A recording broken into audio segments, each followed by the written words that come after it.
Rock and roll pioneer Chuck Berry dies at 90.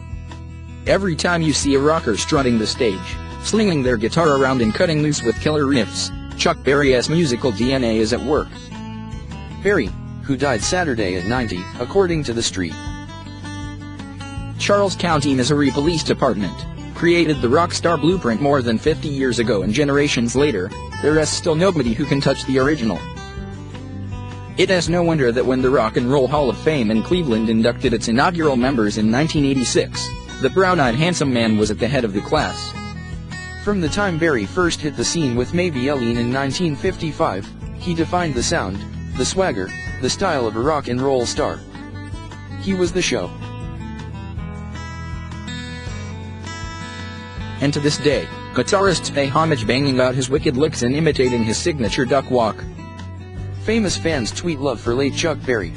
He blew the fuse in many a jukebox with songs like School Day that spoke directly to the teens that embraced him. Soon as 3 o'clock rolls around / you finally lay your burden down / close up your books, get out of your seat / down the halls and into the street. They may not have wanted to learn the golden rule from mean-looking teachers, but tight dresses and lipstick and Cadillacs due in about 95 sure struck their fancy. Berry was so energetic, charismatic, and unique that he rendered moot the prevailing racial barriers of the 1950s that kept most African American musicians out of the mainstream. He had a knack for gauging what his audience liked and then giving it to them. His witty, libidinous lyrics spoke of girls, motorin', and footloose fun. If you get too close, you know I am gone like a cool breeze, he crooned on You Can't Catch Me. Who can't empathize with him on No Particular Place to Go, when his plans for a little moonlight romance are thwarted by a bulky seat belt, or his lament about life's pressures on too much monkey business. His virile concoction of country hillbilly guitar licks and spirited R&B was the high test that fueled the rock and roll engine. Even being locked up in 1962 to 1963 couldn't keep his fire from spreading on both sides of the Atlantic. The Beatles, Rolling Stones, Beach Boys, and others gained traction during that time by covering Berry songs.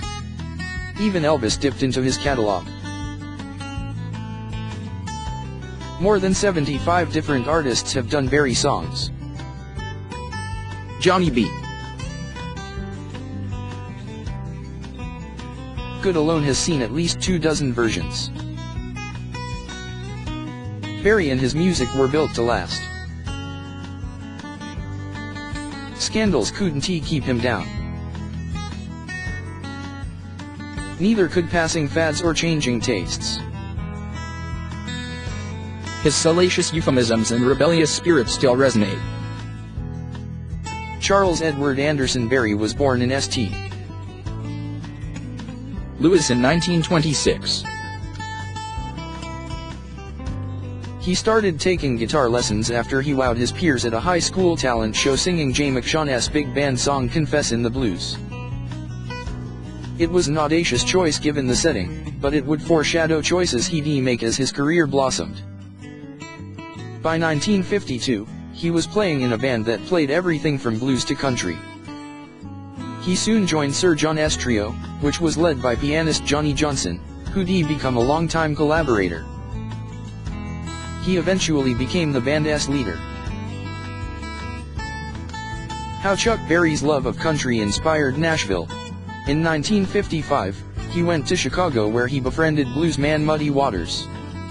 His homemade demo included some blues songs, but it was the countrified, up-tempo R&B number Ida Mae, which would later become Maybe Eileen, that sealed the deal. When the song came out that summer, it hit No. 1 on the R&B charts and No. 5 on the pop charts.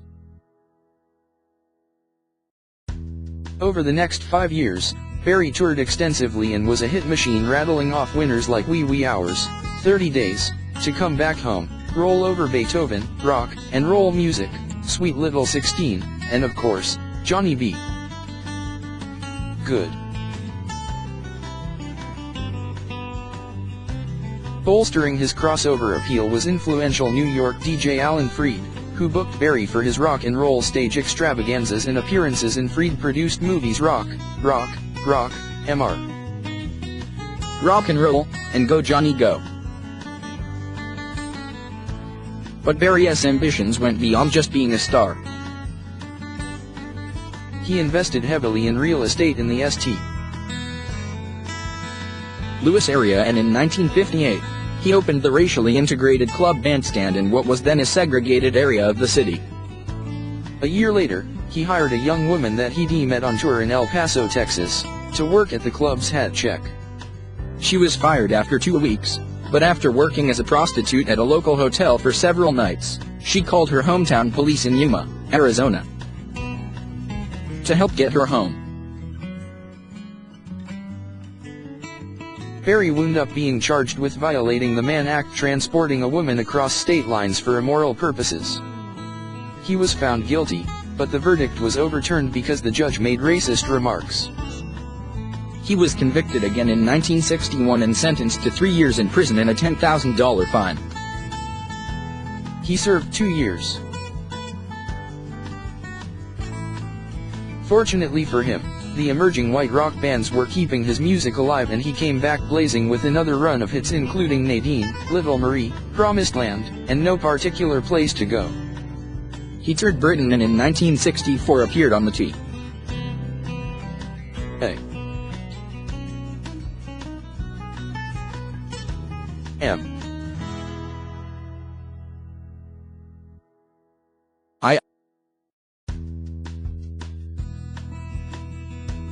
Teenage Music International, show with the Rolling Stones, the Beach Boys, James Brown, and the Supremes. A film version of the concert was later released.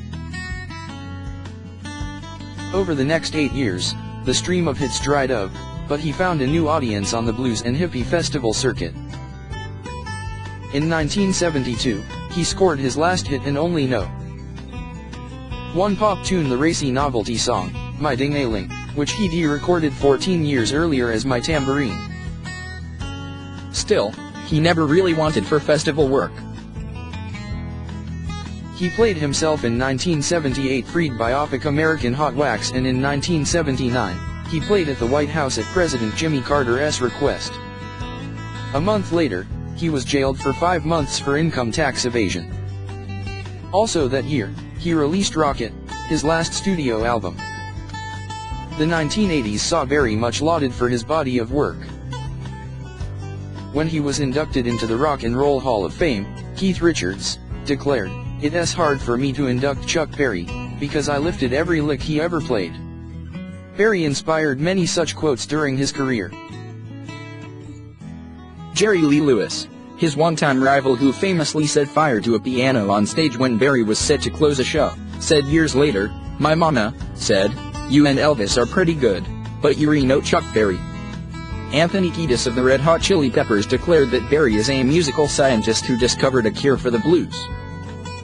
But it wasn't all high praise for Barry, especially in more recent years. Filmmaker Taylor Hackford's 1986 concert/documentary Hail! Hail!